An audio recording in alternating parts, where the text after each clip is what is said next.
ನಮಸ್ಕಾರ ಸ್ನೇಹಿತರೆ. ಪ್ರಪಂಚದ ಮೂವರಲ್ಲಿ ಒಬ್ಬರ ಮುಖ್ಯ ಆಹಾರ ಯಾವುದು ಅಂದ್ರೆ ಅದು ಅಕ್ಕಿ. ಈ ಭೂಮಿಯ ಮೇಲೆ ಸಾವಿರಾರು ವರ್ಷಗಳ ಹಿಂದಿನಿಂದಲೂ ಅಕ್ಕಿ ಬೆಳೆಯಲಾಗ್ತಾ ಇದೆ. ಪ್ರಪಂಚದಲ್ಲಿಯೇ ಅತಿ ಹೆಚ್ಚು ಭತ್ತ ಬೆಳೆಯುವ ದೇಶ ಅಂದ್ರೆ ನಮ್ಮ ಭಾರತ. ವಿಶ್ವದಲ್ಲೇ 4ನೇ ಅತಿ ದೊಡ್ಡ ಅಕ್ಕಿ ರಫ್ತು ದೇಶ ಕೂಡ ಹೌದು.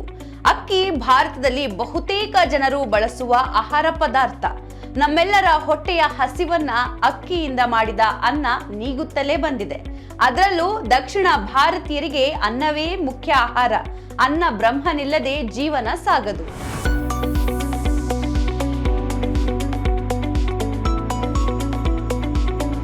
ರಾಜ್ಯದ ಯಾರೊಬ್ಬರು ಹಸಿವಿನಿಂದ ಬಳಲಬಾರದು, ಅನ್ನವನ್ನ ಕಾಣದೆ ಜೀವನ ನಡೆಸಬಾರದು ಎಂಬ ಕಾರಣಕ್ಕೆ ರಾಜ್ಯ ಸರ್ಕಾರವು 2013ರಲ್ಲಿಯೇ ಅನ್ನಭಾಗ್ಯ ಯೋಜನೆಯನ್ನ ಜಾರಿಗೆ ತಂದಿದೆ.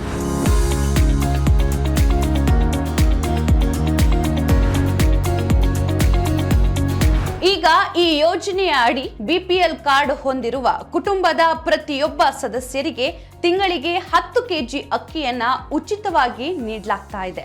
ಈ ಮೂಲಕ ಎಲ್ಲರೂ ಹೊಟ್ಟೆ ತುಂಬ ಊಟ ಮಾಡುವಂತೆ ನೋಡಿಕೊಂಡಿದೆ.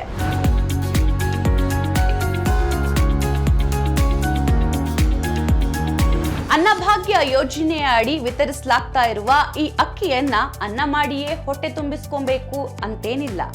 ಇದರಿಂದ ಬಗೆ ಬಗೆಯ ತಿನಿಸುಗಳನ್ನ ಮಾಡಿಯೂ ತಿನ್ನಬಹುದು.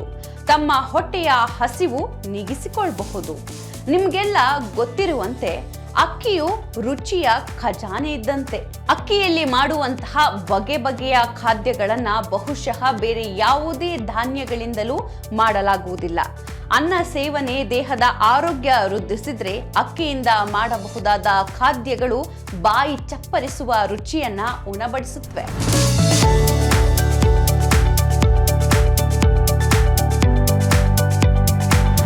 ಅನ್ನಭಾಗ್ಯ ಅಕ್ಕಿಯನ್ನ ಬೇಯಿಸಿ ಮಾಡಿದ ಅನ್ನದಿಂದ ರುಚಿ ರುಚಿಯಾದ ವಿವಿಧ ರೀತಿಯ ಚಿತ್ರಾನ್ನ, ಪುಳಿಯೋಗರೆ, ಬಿಸಿಬೇಳೆ ಬಾತ್, ವಾಂಗಿಬಾತ್, ಪಲಾವ್, ಖಾರ ಪೊಂಗಲ್, ಮೊಸರನ್ನ ಎಲ್ಲವೂ ಮಾಡಬಹುದು.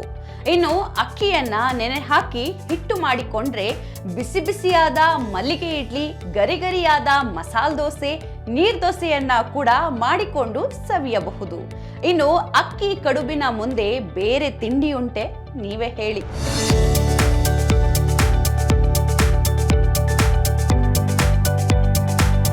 ಇಳಿಸಂಜೆ ಹೊತ್ತಿಗೆ ಶಾಲೆಯಿಂದ ಬರುವ ಮಕ್ಕಳಿಗೆ, ಕೆಲಸ ಮುಗಿಸಿ ಬರುವ ಗಂಡಸರಿಗೆ ಅಥವಾ ಹೆಂಗಸರಿಗೆ ಅನ್ನಭಾಗ್ಯದ ಅಕ್ಕಿಯಿಂದಲೇ ಕೋಡ್ಬಳೆ, ಚಕ್ಕುಲಿ, ರೊಟ್ಟಿ, ಮದ್ದೂರು ವಡೆ, ಹಪ್ಪಳ, ಸಂಡಿಗೆಯಂತಹ ರುಚಿ ರುಚಿಯಾದ ಕುರುಕುಲು ತಿನಿಸುಗಳನ್ನ ತಯಾರಿಸಿ ಕೊಡಬಹುದು. ಇನ್ನು ಮನೆಗೆ ಸಂಬಂಧಿಕರೋ, ಆಪ್ತರೋ ಅಥವಾ ಸ್ನೇಹಿತರೋ ದಿಢೀರನೆ ಬಂದ್ರು ಅಂತ ಇಟ್ಕೊಳ್ಳಿ. ಆಗ್ಲೂ ಆತಂಕ ಪಡದೆ ಅವರಿಗೆ ಮನೆಯಲ್ಲಿರುವ ಈ ಅಕ್ಕಿಯಿಂದಲೇ ರುಚಿಯಾದ ತಿನಿಸುಗಳನ್ನ ತಯಾರಿಸಿ ಉಣಬಡಿಸಬಹುದು. ಗರಿಗರಿಯಾದ ಮಸಾಲೆ ಅಕ್ಕಿ ಪಡ್ಡು, ಅಕ್ಕಿ ರೊಟ್ಟಿ, ಫ್ರೈಡ್ ರೈಸ್, ಅಕ್ಕಿ ಹಿಟ್ಟಿನಿಂದ ತಯಾರಾಗುವ ಗರಿಗರಿಯಾದ ವಡೆ, ಅಕ್ಕಿಯ ವಿವಿಧ ಪಾಯಸ, ಅನ್ನದಿಂದ ಒತ್ತುವ ಶಾವಿಗೆ, ಮಾಂಸಾಹಾರ ಪ್ರಿಯರಿಗೆ ಬಿರಿಯಾನಿ, ಹೀಗೆ ರುಚಿ ರುಚಿಯಾಗಿ ತಿನಿಸುಗಳನ್ನ ಮಾಡಿ ಅತಿಥಿಗಳನ್ನ ಸತ್ಕರಿಸಬಹುದು.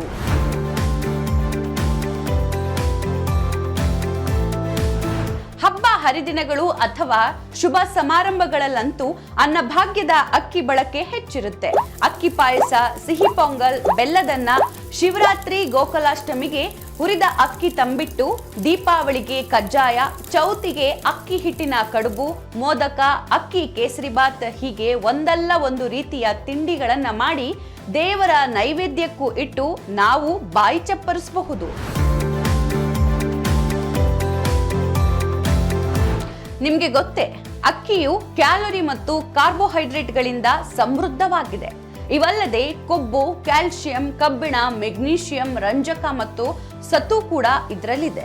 ಅನ್ನದಲ್ಲಂತೂ ಸಸಾರಜನಕ, ಕೊಬ್ಬು, ನಾರಿನಂಶ ಎಲ್ಲವೂ ಸರಿ ಪ್ರಮಾಣದಲ್ಲಿವೆ ಅಂತೆ. ಹೀಗಾಗಿಯೇ ಅದು ಬೇಗನೆ ಜೀರ್ಣವಾಗುತ್ತೆ.